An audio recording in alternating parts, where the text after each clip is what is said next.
Saya nggak percaya kalau LM dan ini Loli sudah berbahagia.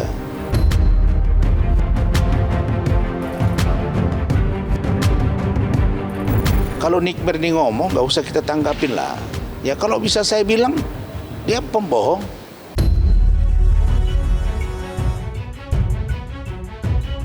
Kita juga sudah mengambil langkah-langkah konkret, yaitu membawa misalnya ke Komnas HAM, ke Ombudsman, dan lain-lain, dan lain-lain.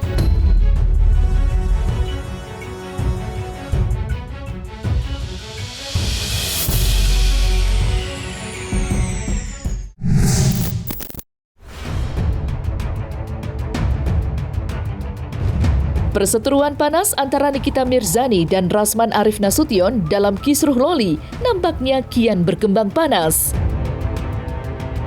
Apalagi tantangan Rasman Arif Nasution kepada Nikita Mirzani terkait pembuktian kondisi Loli saat ini belum juga mendapatkan jawaban.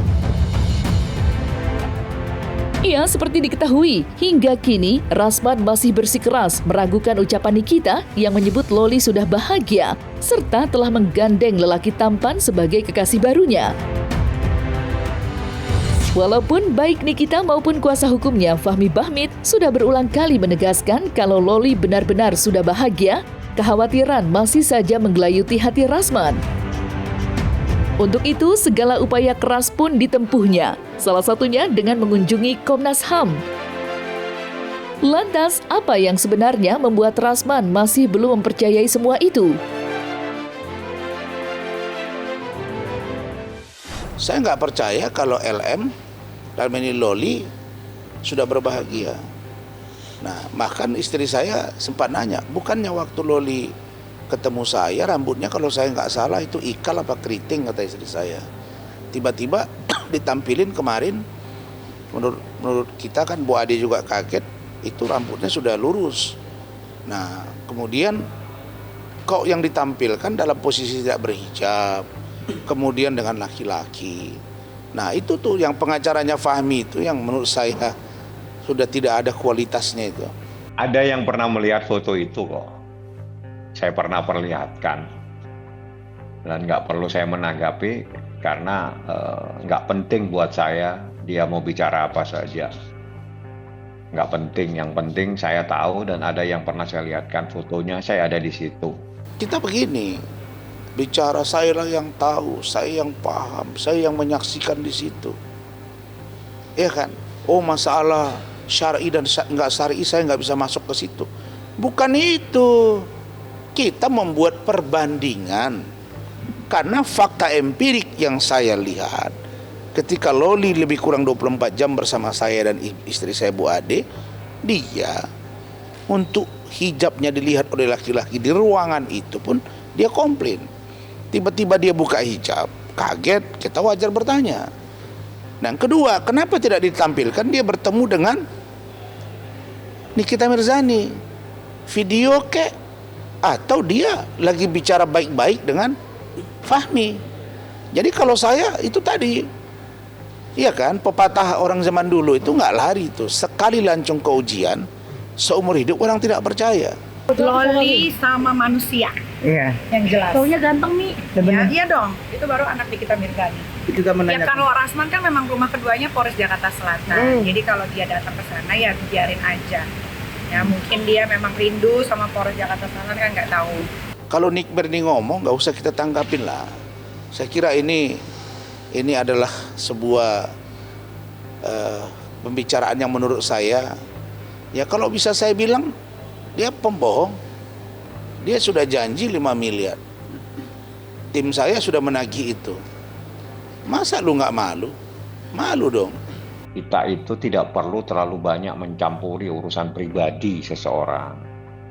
Jadi saya tidak mungkin akan bertanya, kamu sudah bertemu dan sebagainya. Yang jelas kan saya cuma datang, saya lihat anaknya ketawa-ketawa, ngobrol panjang sama saya. Bukan hanya saya, ada beberapa orang. Kita santai kok, dalam keadaan santai. Bahkan kita makan rame-rame. Nah, makanya ngomongan dia itu tidak kami respon seolah-olah itu adalah benar dan membuat kami kepikiran. Enggak lah. Nah, tetapi seandainya, catat nih ya, seandainya Loli dalam keadaan baik, dia sudah berbahagia, monggo, come on. Kita tidak juga harus mempersoalkan itu. Silakan, kalau itu demi kebahagiaan dia. Yang penting jangan ada intervensi dalam hidupnya Loli. Kita juga sudah mengambil langkah-langkah konkret, yaitu membawa misalnya ke Komnas HAM, ke Ombudsman, dan lain-lain.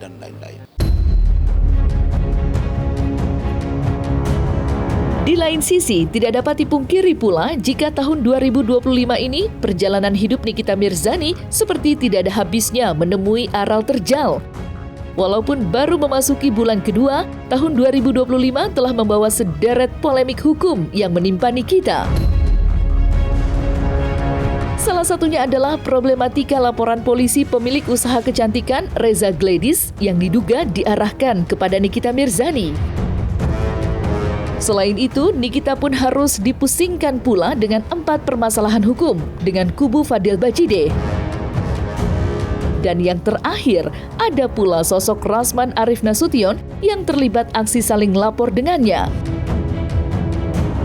Lantas, seperti apa tanggapan Nikita Mirzani terhadap aksi hukum keluarga Fadil Bajideh? Serta bagaimanakah pula penjabaran Rasman Arif Nasution terkait bola panas kasus hukumnya dengan Nikita?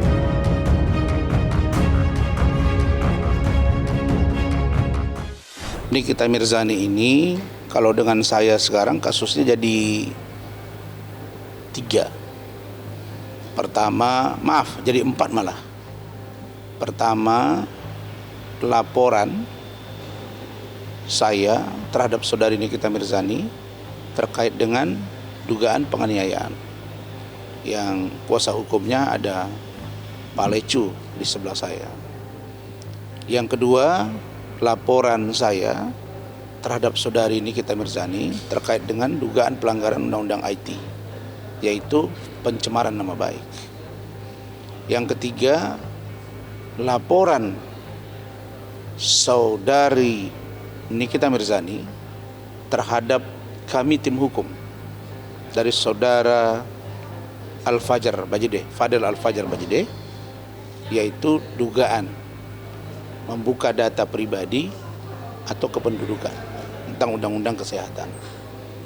Yang terakhir, laporan Bapak Umar Bajideh, orang tua dari Fadil Al-Fajar Bajideh, terhadap saudari Nikita Mirzani, dugaan pencemaran nama baik melalui Undang-Undang IT. Tinggal Nikmir ya, tunggu ya Nikmir ya, kau tunggu bagianmu, ya, kau tunggu surat panggilan, ya, surat cinta itu akan datang ke tempatmu. Pengennya, bicarain lah kalau bisa. Sedangkan laporan Nikita Mirzani terhadap saya dan istri Ibu Ade, pertama dugaan pencurikan dan penganiayaan bersama atau pengeroyokan, itu belum ada pemberitahuan dan atau panggilan kepada saya. Saya sampaikan bahwa benar Nikita telah melakukan laporan polisi. Nikita lapor karena dia dikeroyok. Seorang wanita, seorang single parent, punya anak 3, sendirian dia dikeroyok oleh lebih dari 1 orang. Sehingga Niki melaporkan dugaan penganiayaan dan pengeroyokan di Polres Metro Jakarta Selatan. Kejadiannya ada di sebelah. Jadi betul Nikita lapor sebagaimana yang Ibu Humas sampaikan. Jadi lapor adanya pengeroyokan, seorang wanita dikeroyok. Dugaan tindak pidana, ada memar, ada benjol dan sebagainya. Terlapor berapa orang, Bang? 2 orang. Inisialnya, Bang? RAN dan AS. Ya, mereka saling, yang jelas Nikita sebagai seorang perempuan mempertahankan dirinya karena dia merasa ada sesuatu sehingga dia melawan. Jadi Niki adalah membela diri sebagai seorang perempuan, tiba-tiba ada persoalan dengan seorang laki-laki dan seorang wanita. Pasalnya yang dilaporkan 170 adalah pasal pengeroyokan. Nggak usah dia benci sama saya benci juga sama dia ya. Nah, sebelum ya buat keluarga ya, kalau mau ke Polres atau kemana ya bawa mandi dulu gitu ya, ke dokter gigi Devia. Kalau udah bibirnya kasih lip serum by Nikita Mirzani biar nggak hitam banget kayak cumi asin ya. Kalau bertele-tele begini gembongnya fitnah ini masih berkeliaran. Ini gembongnya fitnah. Jadi kita kalau ular palanya dulu, nanti baru kacung-kacungnya kita sikat. Jadi manusia ini saya maunya cepat dipanggil, diproses, dengan kita tuntun semua sama teman-teman media ini. Jadi harus segera. Saya terima kasih banyak sama kepolisian yang mau tegak lurus supaya manusia-manusia ini tidak ngasih contoh yang lain-lain. Gitu. Saya berharap secepatnya supaya gembong-gembong fitnah ini dihapus dari media.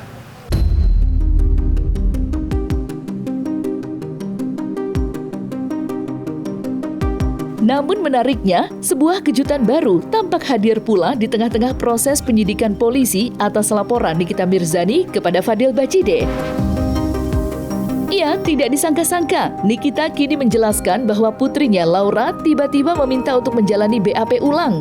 Seakan memberikan bukti tegas jika pihaknya ingin segera memperjelas status laporan terhadap Fadel tersebut. Akan tetapi, pihak Fadel Bajideh justru meminta pihak kepolisian untuk segera menghentikan proses penyelidikan.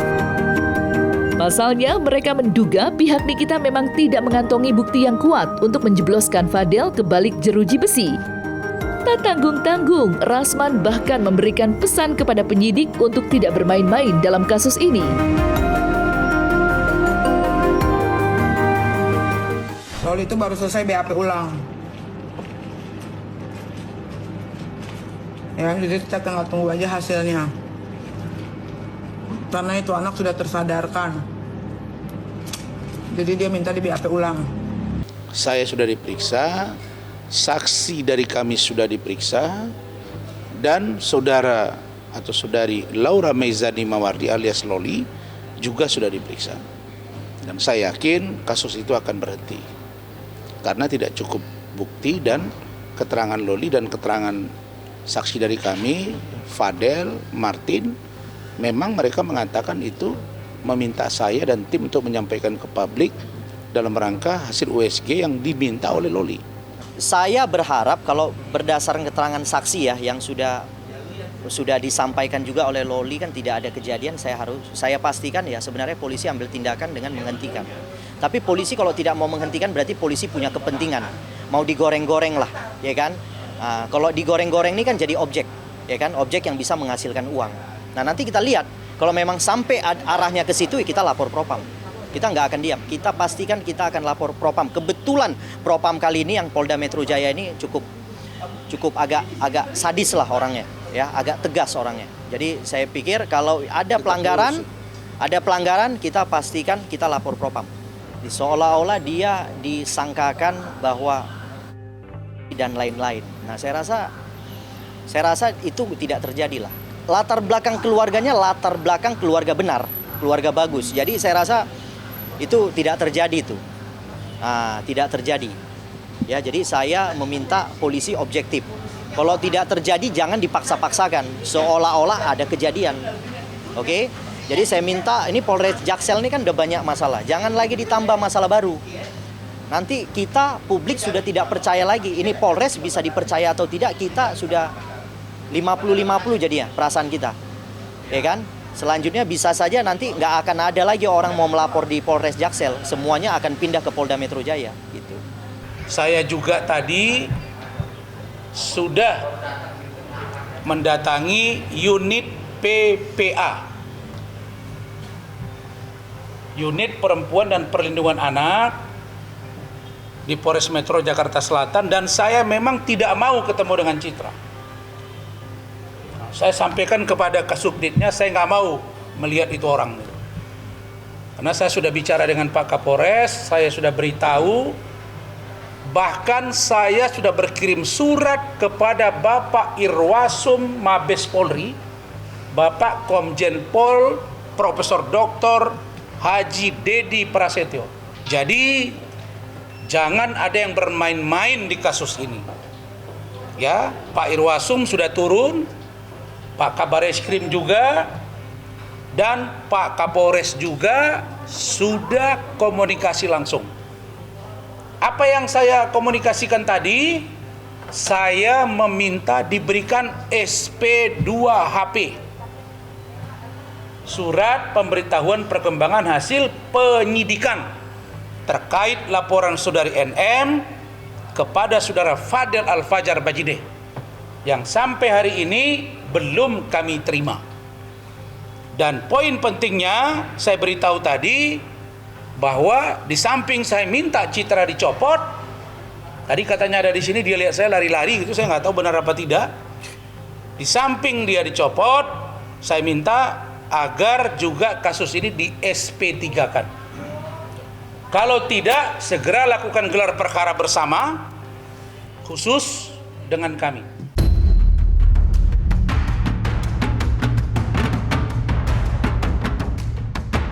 Nah, selesai sudah Cumi Lovers, saksikan terus Cumi Game In-Depth, kabar lengkap, mendalam, dan akurat dari narasumber terpercaya.